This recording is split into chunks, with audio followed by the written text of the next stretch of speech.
All right, so welcome back. So now we're gonna look at some tips to speaking with ease. I'm gonna give you three particular tips. One, structure, the active participation of your audience, and gestures and body language. These tips can be used in any speech setting. It could be an impromptu speech setting, persuasive, informative, or entertaining. These tips will help you to be a cut above the rest. So we're going to go straight into it, and we're going to start with our first tip, which is structure is a speaker must have a spontaneous introduction. Now, how many times some of you would have gone to a symposium, a training seminar, or even to a church service and know that, all right, once it's going to get into the speaking, it's going to probably be boring. Now, a well-trained speaker knows that the best thing you can do is have a good punchline. And this is what we call a spontaneous introduction. So for example, if I'm going to speak to you about trade unionism, my thing is I'm not going to go straight into the labor code. For example, I may look at you and say, guess what? Jane Doe got fired yesterday, and you would not believe what it's for. For me to say that, automatically you're starting to think, what did Jane Doe get fired for? But I'm not going to tell you right out, but I wanted to capture your attention so you could listen to exactly what I'm saying. You could use the same tactic even in an interview.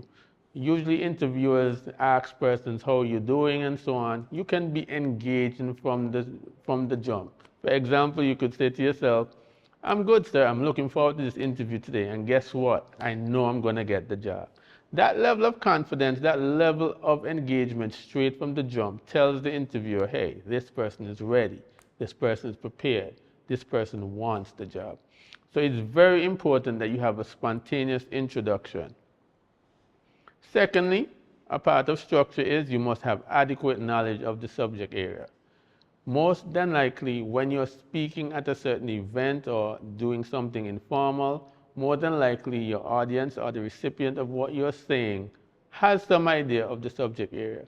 So they'll know if you're trying to bluff your way through.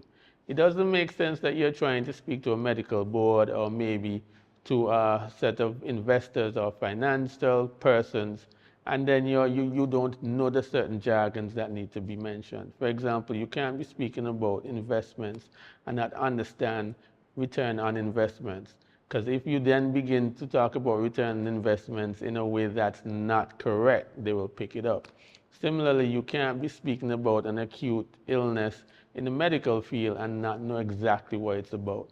So you must know your subject area, and that will make you feel comfortable in your level of delivery and projection.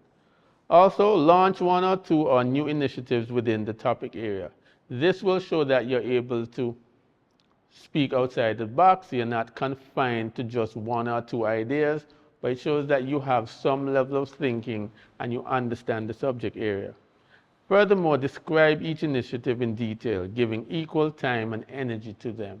And this is very good because, as you know, it helps when preparing a speech that you go into it. So, for example, if you're speaking about the benefits of exercise, you should highlight at least 3 to 4 good ideas so persons know, hey, at the end of this speech, I feel compelled to exercise. You can talk about losing weight, increasing confidence, basically overall wellness, and also good mental state. Those 3 to 4 points, you can just delve into them and then show, of course, that you know the subject area. And of course, as you go through it, having that structure, it will help. And you discuss your viewpoint and how it will benefit the audience. And at the end of it, you of course have a conclusion, which will form, of course, a chance for you to give a call to action or basically some inspiring words. So persons at the end of it will leave knowing exactly what you spoke about. So when you think about what I've just spoken about, you'll notice it's somewhat of what I call a hamburger effect. An introduction, a body, and a conclusion. In your introduction, you're able to grab your audience right away. In the body, you're able to expound on the benefits, the advantages, or whatever the area that you're speaking about. And of course, the conclusion, it wraps up everything. And of course, it makes a perfect presentation to your audience. So you may say to yourself, hey, I learned something similar in school because when you have to write an essay, they tell you about introduction, the body, and the conclusion. The exact approach applies when speaking. Let's go to our second tip, and don't go anywhere. We're going to be still right here. I want you to be engaged as much as possible because we are trying to get over our fear of glossophobia. So the second tip is the participation of the audience. Now, a speaker should be able to introduce a new angle of analysis.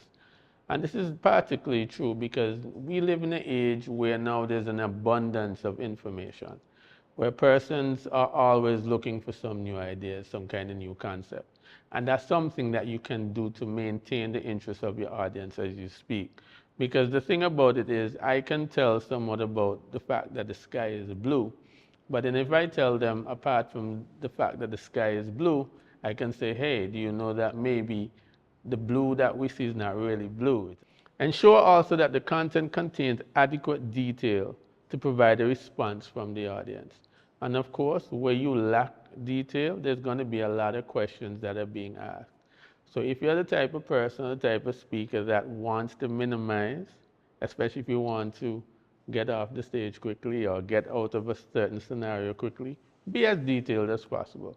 Because you recognize if you provide a lot of details, you'll have minimal questions and persons will have more confidence into what you're saying. One thing that we as speakers like to use is quotes to strengthen our viewpoint. Now, one thing just similar to academic writing, where you have to source where you get your information from, similar in speaking. You should be able to quote something that basically adds meat to exactly what you're saying, and it helps to provide credibility to exactly what you're saying. Use repetitions, rhetorical questions, and parallel constructions to help with your idea. So for example, if I'm talking to you about how to drive a car, I could ask a rhetorical question. Can you imagine that I start a car and I put it in gear and I'm going backwards? Now saying it like that makes you wonder, yeah, how can you be looking to drive forward and you're going in backwards? Obviously, for anybody that's listening to that kind of instruction, the question will be, is the person in reverse or are they in the right gear? So of course, these kind of things, if you ask certain rhetorical questions, will keep your audience engaged as we go along. And of course, invite the audience to either agree or disagree with your viewpoint. And this is one of the things that usually happens most times when you're in certain settings, certain motivational speakers or even informative speakers. They ask the audience, do you agree with me? What's your take on it? How do you feel about it? That level of audience response and engagement is really good for speakers because you basically help to test the temperature of the room. You get a better feel to see, is my audience understanding exactly what I'm saying? Last tip, and a very important tip, gestures and body language. Now, I'm sure most of you would have been in settings where you'd have looked at some speakers and just by the way they approach the podium alone, you're like, oh my goodness, this doesn't look as if it's going to be a very exciting experience. But guess what? Just listen to these tips and it will help you. I will say straight off the bat, when you're being asked to speak, it could be in a boardroom setting, even if you're sitting down, ensure that your posture is upright and erect.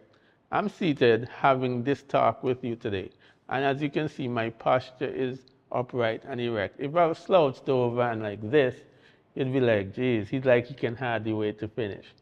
But I want to be erect so you recognize, hey, what I'm saying to you is important, and I want you to understand what I'm saying.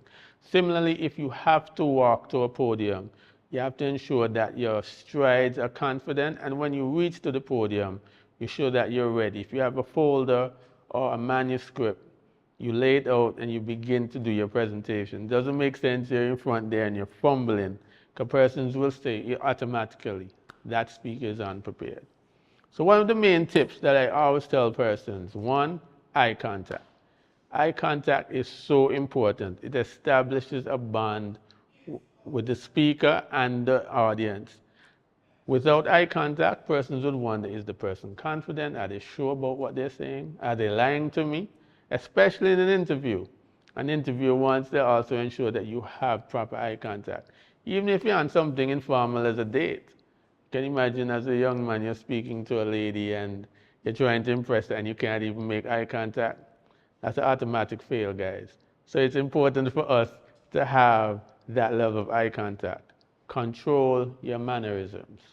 Very, very, very important.